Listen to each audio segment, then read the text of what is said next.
Bonjour, bienvenue sur de la série HO. Le film d'aujourd'hui s'appelle Le gangster, le flic et l'assassin. Il est réalisé par Lee Won-tae, il est sorti le 14 octobre 2019 au cinéma et je l'ai vu au cinéma et en version originale. Un premier film coréen de Lee Won-tae donc, présenté à Cannes, et en plus un polar, qui fait référence à Sergio Leone dans son titre en plus. Bon, en fait, c'est le titre français qui a encore fait n'importe quoi. Le titre original serait en fait sécurité, tout simplement. Bon, c'est vrai que c'est moins sexy, hein, c'est pas sécurité, c'est, on dirait un maudit par un videur de boîte de nuit, sécurité, genre. Et au vu du film en plus, la référence à Léon n'est pas complètement stupide. Bon, ok, ce n'est pas un si mauvais titre pour une fois que ça, comme titre français, donc je vais me calmer. Mais j'y reviendrai plus tard, on verra ça après. Enfin, quoi qu'il en soit, c'est assez alléchant, n'est-ce pas? Un film coréen, une référence à Sergio Leone dans le titre, et en plus un polar. C'est un joli trio, hein. Désolé pour hier soir. Oui, excusez-moi, pardon. Donc voilà, c'est plutôt un beau cocktail. Et c'est normal que ce soit alléchant parce que le cinéma coréen nous gifle régulièrement depuis quasiment 20 ans, en nous prenant pour leurs petites salopes. Oui, je n'ai pas honte de le dire. Nous les hommes, seuls, dans nos chambres, dans nos robes de mariée, à nous gifler nous-mêmes en nous insultant copieusement, notre misogynie virale et autres manspreading. Mais je digresse. Évidemment, je n'ai jamais fait ça, ça va de soi, et vous non plus, bien sûr. Hein. Enfin bref, la nouvelle vague coréenne, que l'on qualifie d'enragée, est en fait un mouvement qui trouve son essence dans les années 90, après la fin de la dictature militaire, à la fin des années 80, donc en Corée du Sud, et avec la concurrence de l'entertainment du cinéma américain, le public coréen boude le cinéma coréen de critique sociale. Les jeunes cinéastes coréens qui souhaitent parler de sujets politiques n'ont pas d'autre choix que de passer par un cinéma plus populaire s'ils veulent que leur film se fasse. Ces jeunes cinéastes se tournent donc vers le cinéma de genre afin pour masquer en quelque sorte leur critique sociale. J'ai dit masquer, c'était pas non plus des oraux insoumis qui pensaient dénoncer le capitalisme, hein, ou encore des opportunistes qui profitaient du côté grand public et vulgaire parfois du cinéma de genre pour montrer des fesses, décapitations et autres généreuses poitrines d'hommes virils. Bien sûr, mon Dieu, non. La preuve, avec l'année 2003, selon moi, qui symbolise bien la qualité et l'importance de cette nouvelle vague coréenne. Pardon. On a d'abord eu printemps, été, automne, hiver et printemps, donc en 2003, c'est de l'année 2003 dont je parle, je le répète, de Kim Ki-duk.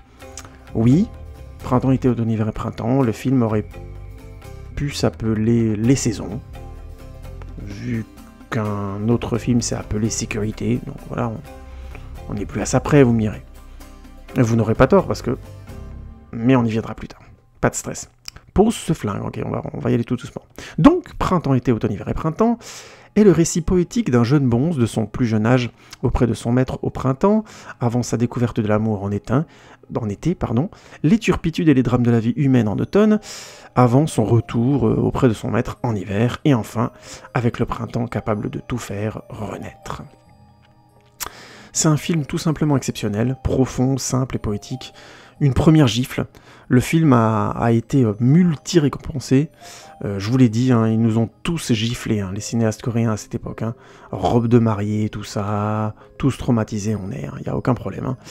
Je vous conseille d'ailleurs tous les films de Kim Ki-duk, The Coast Guard ou encore L'Exceptionnel Samaria. Préparez vos joues par contre parce que ça frappe sec. Ensuite, on a eu aussi, la même année, en 2003, Deux sœurs de Kim Ji-woon, conte horrifique qui suit l'emménagement de deux sœurs avec leur père et leur belle-mère après le décès de leur mère. La photographie et les décors sont incroyables, c'est encore une fois fort et profond. Deuxième gifle dans ta face. Toujours la même année, on a eu Memories of Murder de Bong Joon-ho, on ne le présente plus depuis la Palme d'Or de son excellentissime Parasite, mais Memories of Murder, ce polar autour d'un tueur en série dans la campagne coréenne post-dictature est absolument génial. C'est un polar noir tendu et d'une densité humaine rare, un vrai petit chef-d'œuvre où on se retrouve à suivre des flics presque bracassés de la campagne qui sont rejoints par un flic de la ville, et on a une sorte de confrontation de méthode où tu sens que les flics de la campagne au départ c'était des anciens mecs qui faisaient de la torture sous la dictature et qui sont devenus flics un peu par défaut, vous voyez quoi, donc des choses qui n'ont rien à voir et qui ont gardé les mêmes méthodes, et t'as ce mec de la ville qui arrive un petit peu avec des idées modernes, des vrais premiers profilages, et qui est complètement court-circuité par les méthodes archaïques de ces policiers de campagne, et pendant ce temps-là, pendant qu'ils se chamaillent et que ça fonctionne pas et qu'ils s'entendent pas, le tueur continue de tuer. Un chef-d'œuvre, tout simplement. Si vous voulez savoir ce que je pense de Bong Joon-ho, je vous renvoie à ma critique de Parasite, hein. Et au fait, pour la petite anecdote, cette sensation chaude sur votre joue, vous savez que c'était la 3e qui vient juste de passer. Hein. Et on finit cette année 2004 avec Old Boy, non moins connu, de Park Chan-wook, film primé à Cannes, le prix du jury.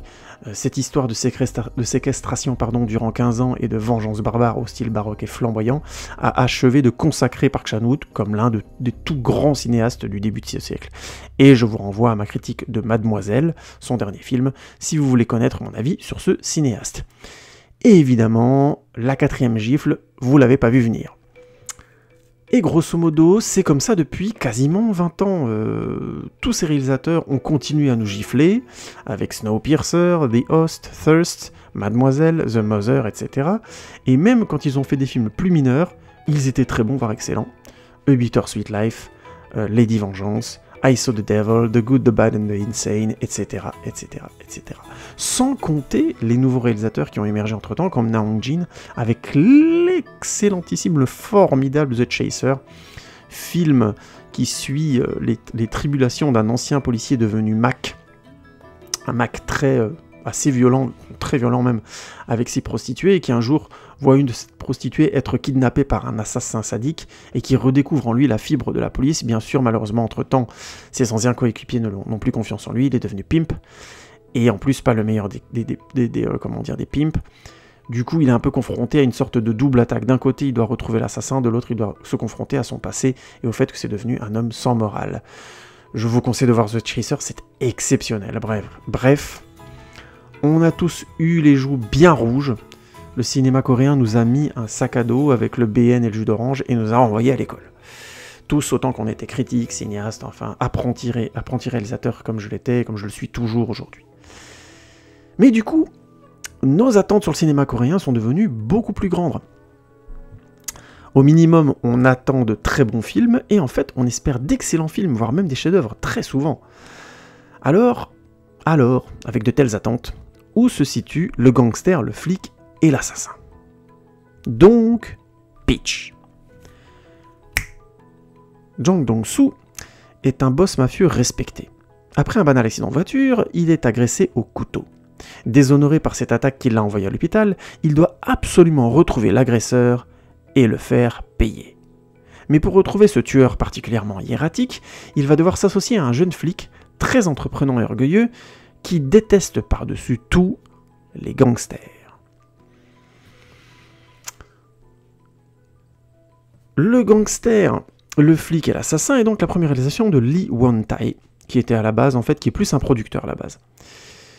Ce film se démarque dès son commencement par un style très américain en fait, c'est assez surprenant. Les premières séquences, qui suivent notamment le jeune flic, sont particulièrement éloquentes.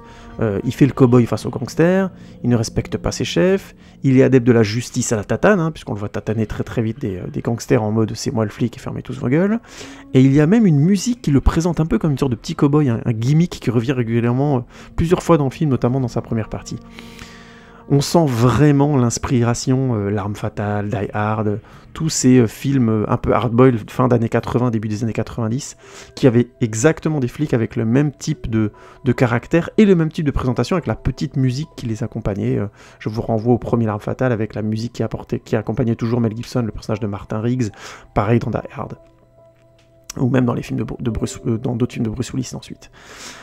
C'est mignon et c'est assez surprenant à la fois, d'être aussi proche des flics de 90s, parce que le cinéma coréen nous avait habitués plutôt à des flics hardball et dépressifs américains, dans le style des années 70, un côté noir et désespéré. que le gangster, le flic et l'assassin évacuent en fait assez vite. Notamment après cette présentation du flic qui est très, encore une fois, arme fatalesque, le gangster, bien que très violent, est joué par Ma Dong-seok, déjà excellent dans Le Dernier Train pour Busan, où il jouait un papa gâteau, beauf, courageux, et les pieds sur terre, très costaud comme ça. Et force est d'admettre que il renvoie beaucoup, d'abord et avant tout ça. C'est un type bien. Ce gangster, c'est un type bien. Il est montré comme ça, il est vendu comme ça, l'acteur a été casté pour ça. C'est un type bien. Il est violent, mais c'est un type bien. Il extorque des gens, oui, mais c'est un type bien. Il tue de manière violente, mais que quand il en est forcé, donc c'est un type bien. On est à la limite de l'image en fait du Yakuza au grand cœur, vous voyez, des films japonais, que les films japonais adoraient idéaliser dans les années 70, avant que des réalisateurs comme Kinji Fukasaku ou encore Takeshi Kitano viennent définitivement enterrer cette image romantique.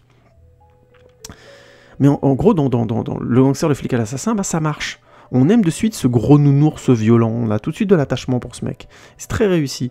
Peut-être que ça vient aussi de l'image qu'il a donnée dans Le Dernier Train pour Busan, et comme j'ai vu Le Dernier Train pour Busan, dont j'ai fait une critique à laquelle je vous renvoie, et même si j'étais très critique sur le film, lui était très bon dedans et fonctionnait très bien, et ben j'en ai gardé cette image quelque part, et je trouve que ça transpire encore dans son personnage de gangster qui finalement ne franchit pas tout à fait la limite. Il fait des choses graves, il fait des choses violentes, mais on est encore une fois dans quelque chose d'assez noble, dans une vision assez noble du gangster.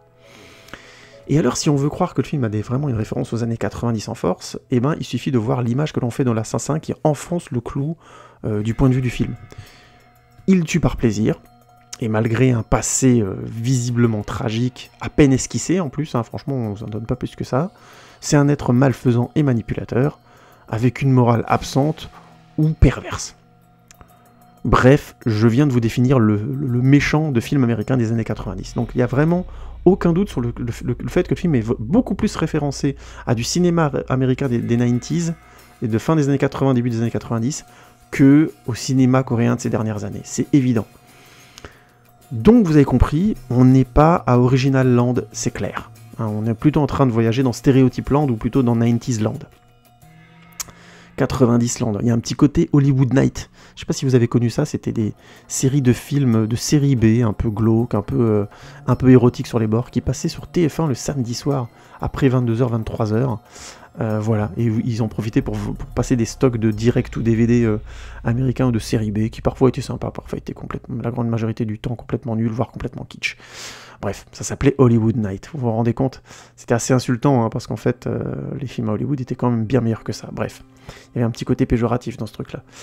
Peu importe. C'était comme ça aussi qu'on faisait finir le jalon devant la télé. Hein. On lui passait un petit film de pseudo-érotique avec de l'action dedans, plutôt facile, et voilà, et les gens regardaient tout ça, et la preuve c'est que j'ai vu plein de films estampillés Hollywood Night à l'époque, et j'avais genre 12-13 ans, donc ça vous donne une certaine idée de mon éducation parfaitement cadrée, et sobre, et respectueuse des règles de notre Seigneur Dieu, bien sûr, Jésus-Christ mort sur la croix, bien sûr. Oui, je raconte n'importe quoi aujourd'hui, je suis très fatigué, veuillez m'en excuser. Donc, mais en même temps, toutes ces références aux 90s, Le Gangster, le flic et l'assassin, oui j'aime bien ce titre, assume bien son côté ultra référencé, notamment en le mariant au style des derniers polars coréens type The Chaser, comme le film de Na Hong-jin. On a une violence graphique qui est très présente et très frontale, peut-être. Si, il est quand même très violent, si on voit quand même des choses très violentes. On a tout ce côté ville de nuit coréenne, inquiétante, angoissante, avec ces fameuses rues en montée, là, où on passe au milieu des maisons qu'on a dans The Chaser, qui sont parfaitement utilisées dans The Chaser et dans plein d'autres films, et qui sont devenus pour moi vraiment un lieu cinématographique par définition, un lieu très anoblissant pour un film, à cause de tous ces excellents polars coréens. Hein. C'est tout bête, hein. Si vous voulez un jour que votre rue à Clermont-Ferrand devienne une rue mythique et respectée par les gens, vous faites en sorte que des bons films soient tournés dans cette rue, et vous allez voir, au bout d'un moment, ça va l'anoblir tout de suite. La culture à cet endroit-là est assez extraordinaire. Et toutes ces rues un peu malfamées coréennes, vues de nuit, ainsi de suite, sont devenues vraiment maintenant des villes, des lieux, plutôt des mises en scène architecturales cultes de cinéma. Encore une fois, c'était le cas rien que dans le dernier film de Park Chan-wook, dans Parasite. Il y a toute une séquence dont je parle dans ma critique où le personnage descend des beaux quartiers pour aller vers le quartier populaire, et on passe par toutes ces rues là, ces fameuses rues en descente avec toutes ces rues serpentines et ces maisons qui sont surélevées. C'est exceptionnel comme c'est devenu des lieux de cinéma. Hein. Ça, c'est vraiment, en 15 ans, plus de 15 ans de petits films excellents et de chefs-d'œuvre, c'est devenu un lieu commun du cinéma, ces villes coréennes. Et surtout, quand elles sont filmées la nuit, avec cette extraordinaire photographie. On a aussi droit à, à tout ce travail sur l'ambiance et le fait que l'enquête est compliquée. Les ressorts sociaux dans le film sont très présents, même si le film s'appelle Sécurité, donc quelque part, je pense qu'il veut être pris plus ou moins au sérieux, ce que le titre français ne fait pas, hein, le gangster, le flic et l'assassin, c'est quand même très léger, mais je pense que quand je disais que la référence à Sergio Leone est bien vue, pour le coup, le film, pour moi, n'a pas la profondeur des autres films coréens, je reviendrai dessus dans ma conclusion, et de facto, ça lui colle bien comme titre. Il y a vraiment 3 points de vue dans le film. On voit clairement le point de vue du flic, celui du gangster et celui de l'assassin, et ils finissent par se rejoindre. Donc il y a un petit côté comme ça, Sergio Leonesque, un petit côté le bon, la brute et le truand, qui est plutôt bien vu dans le titre. Je trouve que le titre original, Sécurité, dit pas grand chose, enfin il dit des choses sur son thème, mais au final je trouve qu'il est moins intéressant, hein. À moins qu'il l'ait, je sais pas. Alors j'ai pas trouvé de traduction de ce titre, j'ai trouvé qu'un seul site qui arrivait à le traduire. Donc peut-être que j'ai pas compris le titre, hein, mais en l'occurrence, ça me paraissait être un titre un peu banal par rapport au gangster, au flic et à l'assassin, que je trouve un peu plus sympathique, et notamment dans le fait que le film est très 90s. Oui, il fait référence... je trouve qu'il assume bien ses références, et du coup ce titre, quelque part, est plus sympa que le titre original. Je trouve qu'il correspond mieux, il se prend moins au sérieux, entre guillemets. Je pense que c'est un film qui se serait moins bien vendu en France en s'appelant Sécurité, tout court. Il y a quelque chose qui, à mon avis, fonctionnait pas là. Dans les autres catégories que le film reprend du cinéma coréen aussi, c'est le fait d'avoir une intrigue qui se tient bien, et c'est un bon polar.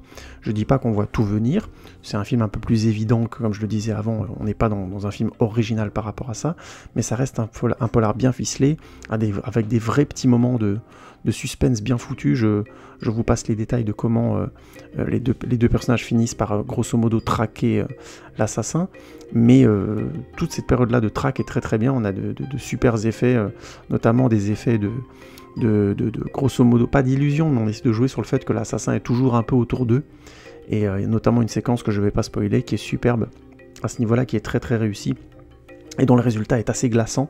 Ça reste un polar très noir, même si on sent quand même la grosse influence des films. J'ai L'Arme Fatale en tête, mais on a aussi par exemple des films comme 48 heures de plus, 48 heures et 48 heures de plus.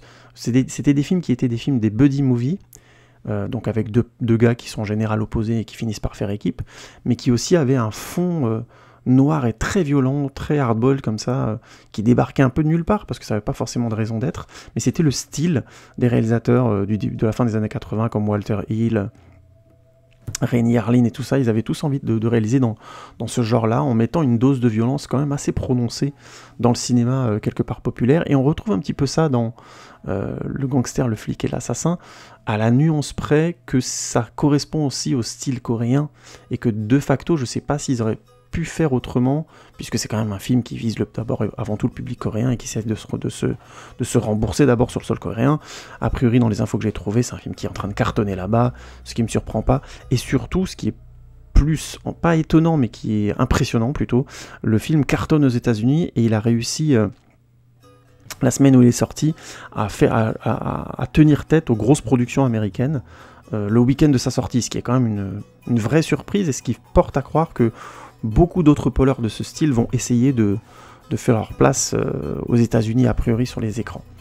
Enfin voilà, grosso modo, le film assume bien son envie d'être un hommage au film des 90s américains, entre guillemets, plutôt fin des 80s, et en plus d'être un film coréen avec toute la nouvelle vague qui est passée avant et qui a proposé des nouvelles choses, des nouveaux codes, comme je le disais avant, qui ont transformé les villes coréennes en véritables lieux de cinéma maintenant, les fameuses courses dans les pentes. Je crois que je l'ai vu dans plusieurs films coréens et ça marche toujours super bien, c'est assez impressionnant comme maintenant c'est devenu un lieu de cinéma dans mon imaginaire, et je pense dans l'imaginaire de la plupart des spectateurs. Au rayon des autres trucs que je trouve très réussis dans le film, c'est la relation, enfin très réussie, que je trouve vraiment bien, c'est la relation entre le flic et le gangster, qui est très cool, où il y a vraiment des scènes, le film le joue très frontalement, hein, c'est pour ça que je dis que c'est pas un film qui essaie de créer de quelque chose de forcément très subtil, mais on a des scènes miroirs qui fonctionnent bien, où on voit notamment à un moment donné le gangster punir ses hommes, et plus tard dans le film on voit le flic faire de même. Ça marche assez bien, je trouve que ça leur donne une relation assez cool, et le fait qu'ils essaient de se feinter l'un l'autre, plus ou moins, Alors le film ne joue pas trop, mais juste assez pour que ce soit sympa et pour que ça ait une bonne place dans la résolution. C'est une des petites réussites du film, les deux acteurs sont vraiment bien. C'est ce qui fait que le film devient très sympathique très vite, et que perso j'ai passé vraiment un bon moment devant. C'est un bon couple bien charismatique de tête de cinéma. Autre truc que j'ai beaucoup aimé du film, c'est la traque de fin, la traque de l'assassin qui mêle d'un côté des choses très réalistes. Faut voir le nombre de gars qu'ils arrivent à déployer entre flics et gangsters pour retrouver cet assassin. Et j'ai trouvé ça très réaliste. Pour trouver un assassin aussi erratique, je pense qu'il n'y a pas de sans solution. Il faut vraiment quadriller, fouiller partout. Ça doit être un travail de souris. Et le film le rend très très bien. J'ai beaucoup cru à ce passage. Et ça se mélangeait bien, je trouve, avec le ton un peu plus... pas surréaliste, mais si, quelque part surréaliste, ou plutôt irréaliste de l'intrigue de fin, puisque la poursuite est une poursuite de vraie poursuite de cinéma, avec les fameux effets on est juste derrière l'assassin qui arrive à nous larguer quand même, puis on est obligé de se séparer pour le poursuivre, évidemment on se doute qu'il y en a certains qui vont se faire toucher, que l'assassin va les tuer, et ça finit malgré tout dans un contexte que je vais pas spoiler. La manière dont il est attrapé est finalement assez, encore une fois, réaliste, et en même temps joué de manière presque comique. Et ça fonctionne très très bien. Jusqu'au bout, la traque de l'assassin est très spectaculaire, tendue, et fonctionne vraiment à plein tube, notamment le gangster et le flic ayant pour le coup des personnalités très très différentes face à cet assassin, comme je disais, qui quelque part est une repompe quasi claire des assassins et des ennemis de films des années 90. Donc c'est plutôt riche et ça reste pas surprenant, mais il y a ces petits rebondissements qui fonctionnent assez bien de bout à l'autre du film. D'ailleurs, en parlant du côté cliché de l'assassin, un truc qui me surprend, c'est que le film commence en vous disant qu'il est grosso modo adapté de faits réels.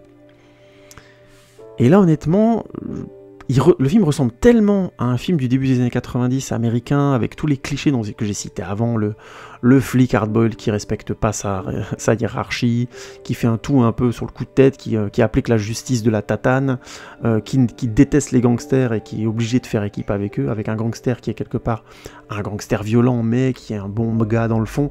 Enfin, tout ça, c'est très caricatural, c'est très 90s, c'est pas très réaliste, entre guillemets. Et dire au début du film que c'est adapté de faits réels, je sais pas. Est-ce que le mec essaye d'anoblir une histoire qui, quelque part, était peut-être un peu trop caricaturale pour lui, ou est-ce que c'est tiré vraiment de faits réels et du coup, il pense que ça donne une base solide à l'intrigue en disant ça c'est vraiment produit? Moi, je pense que la forme du film ne laisse aucun doute sur le fait que c'est très très romancé. Parce que c'est dit, hein, c'est adapté de faits réels, c'est pas les faits.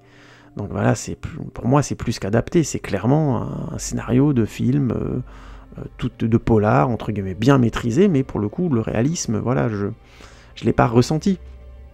Alors je sais pas, hein, le film, encore une fois, son titre original, c'est Sécurité, donc le film pense peut-être avoir un vrai discours original et pertinent sur la question de la sécurité à l'aube des années 90, le début, l'arrivée des serial killers et tout ça, de la culture américaine aussi en Corée du Sud, après la fin de la dictature militaire, grosso modo. Peut-être qu'il a envie d'avoir un discours là-dessus, peut-être je ne connais pas assez la culture coréenne pour le dire, mais de mon point de vue de petit occidental à 2 francs, je dirais que c'est juste un bon divertissement avec une morale juste, mais un peu carte postale. C'est pas un film qui va marquer comme les autres films de la nouvelle vague coréenne ont pu nous marquer. Et ça m'amène du coup à la conclusion. Je dirais, c'est un bon polar, vraiment c'est un bon polar, si vous avez l'occasion d'aller le voir au cinéma, c'est violent, c'est drôle par moments, et c'est bien moral. Je trouve qu'on passe un bon moment. C'est vraiment un vrai très bon polar. Ça fait un moment que j'ai pas vu un aussi bon polar américain, tiens, maintenant que j'y pense. A priori, ces derniers temps, j'ai pas revu ça. C'est vraiment bien foutu, avec un côté buddy movie, que ça fait un moment que je l'avais pas vu au cinéma. Le dernier buddy movie américain que j'ai vu, et que j'ai beaucoup aimé, c'était The Nice Guys. Mais c'est de style de Sean Black, donc... Sean Black, c'est... comment dire ça, c'est lui qui avait écrit notamment, si je dis pas de bêtises, Die Hard, ou je sais plus si c'était L'Arme Fatale, il a écrit L'Arme Fatale, je crois. Enfin, vous voyez le style de film, quoi. Mais chez Sean Black, il y a quand même énormément d'humour. De Nice Guys, ça se prend plus du tout au sérieux, mais alors vraiment plus du tout.